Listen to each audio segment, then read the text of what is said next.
মোহনবাগান দিবসে সবুজ মেরুন রঙের সঙ্গে মিশে গেল আবেগ। যে ক্লাবকে সমস্ত বিপদ প্রতিবন্ধকতাকে সামলে পৌঁছে দিয়েছেন সাফল্যের শিখরে সেই প্রিয় ক্লাবের সর্বোচ্চ সম্মান পেয়ে আবেগে ভাসলেন টুটু বসু। তারকাখচিত মঞ্চে সংবর্ধিত করা হলো ক্রীড়াক্ষেত্রের সফল কৃতীদের।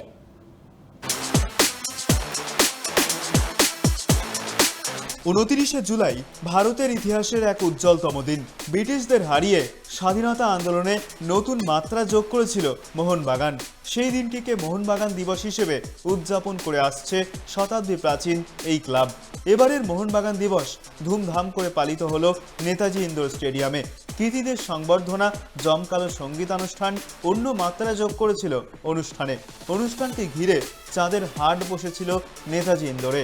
মন্ত্রী অরূপ বিশ্বাস, মন্ত্রী স্নেহাশিস চক্রবর্তী, মন্ত্রী সুজিত বসুর পাশাপাশি অনুষ্ঠানে বিশেষ অতিথি হিসেবে উপস্থিত ছিলেন প্রাক্তন ভারতীয় অধিনায়ক সৌরভ গঙ্গোপাধ্যায়, সিএবি সভাপতি স্নেহাশিস গঙ্গোপাধ্যায়, বিসিসিআই কর্তা অভিষেক ডালমিয়া, মন্ত্রী মনোজ তিওয়ারি, অভিনেতা প্রসেনজিৎ চট্টোপাধ্যায়, দেবশঙ্কর হালদার, গায়ক তথা বিধায়ক বাবুল সুপ্রিয় সহ আরও অনেকে। প্রতি বছরের মতো এবছরও উঠতি খেলোয়াড়দের পাশাপাশি সম্মানিত করা হলো ক্রীড়াক্ষেত্রে কৃতীদের। সেরা সমর্থকের পুরস্কার পেলেন বনগাঁ সবুজ মেরুন সমর্থক বিপন মণ্ডল। সেরা ক্রীড়া প্রশাসকের সম্মান পেলেন কমল কুমার মৈত্র। সেরা তরুণ ফুটবলারের সম্মান তুলে দেওয়া হলো সবুজ মেরুন রক্ষণে নির্ভরযোগ্য ফুটবলার দীপেন্দু বিশ্বাসের হাতে।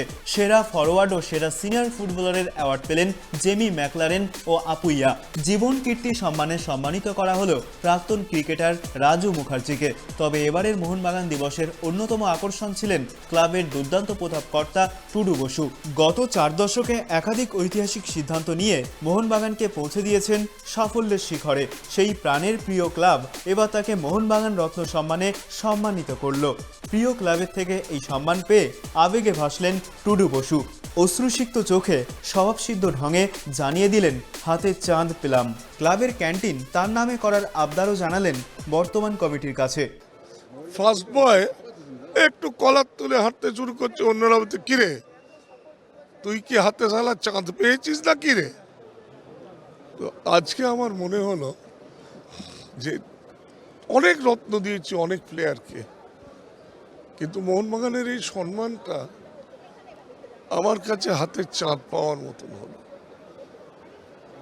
ভাই আমি জানি না চাঁদ পেলে মানুষের কি আনন্দ হয়, কিন্তু আমি আজ সব থেকে আনন্দিত লোক। এমনিতে খুব আবেগপ্রবণ লোক, দেখেছিস তো, গোল হলে চেঁচাই, আনন্দে নাচি। সত্যি আমি কেঁদে ফেলেছিলাম, কিন্তু তারপরেই সামলে নিয়েছি। সামনের বছর 29শে জুলাই 80 বছর হবে। সুতরাং জানি না শরীর টানতে পারবে কিনা।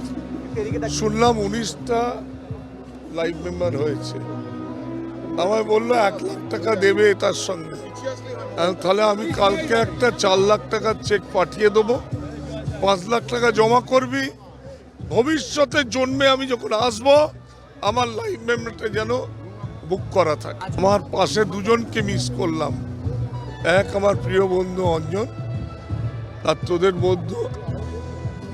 বৌদি আমার স্ত্রী। সেও অনেক সাফার করেছে এই মোহনবাগানের টাইম দেওয়ার জন্য। আমি তাকে টাইম দিতে পারিনি। একদিকে ব্যবসা, একদিকে মোহনবাগান, মিস করেছি। আমি অঞ্জন যেরমভাবে চালাতাম, তোরা হাত মিলিয়ে চালা, দিয়ে মোহনবাগানকে এগিয়ে নিয়ে যা। আর আমি যদি বেঁচে থাকি, তোদের কোনো দরকার হলে, তোদের দরকার হলে আমি সাহায্য করব। নিজের হাতে বাবাকে ক্লাবের এই সর্বোচ্চ সম্মান তুলে দিতে পেরে আপ্লুত সবুজ মেরুন সচিব সৃঞ্জয় বসু। ক্লাবের এটা শ্রেষ্ঠ সম্মান যেটা টুডুবাবু পেতে পারেন মোহনবাগান ক্লাব থেকে। আমার কাছে তো ডেফিনেটলি এটা আজকে একটা স্মরণীয় দিন হয়ে রইল, কারণ এটা আমার মনে হয় ঈশ্বরের আশীর্বাদ যে আজকে আমি সচিব হয়ে বাবাকে তার প্রিয় ক্লাবের শ্রেষ্ঠত্বের সম্মানটা দিতে পারলাম।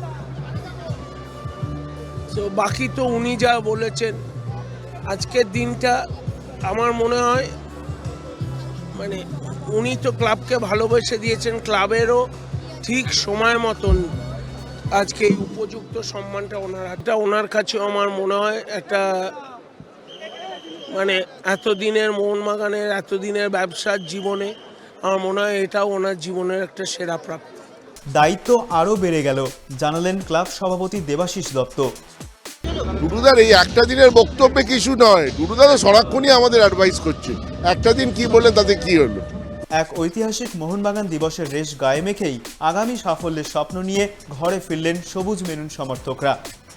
ক্যামেরায় স্বপন রায়ের সঙ্গে রিমিক মাঝির report, tribe TV Bangla, Kolkata.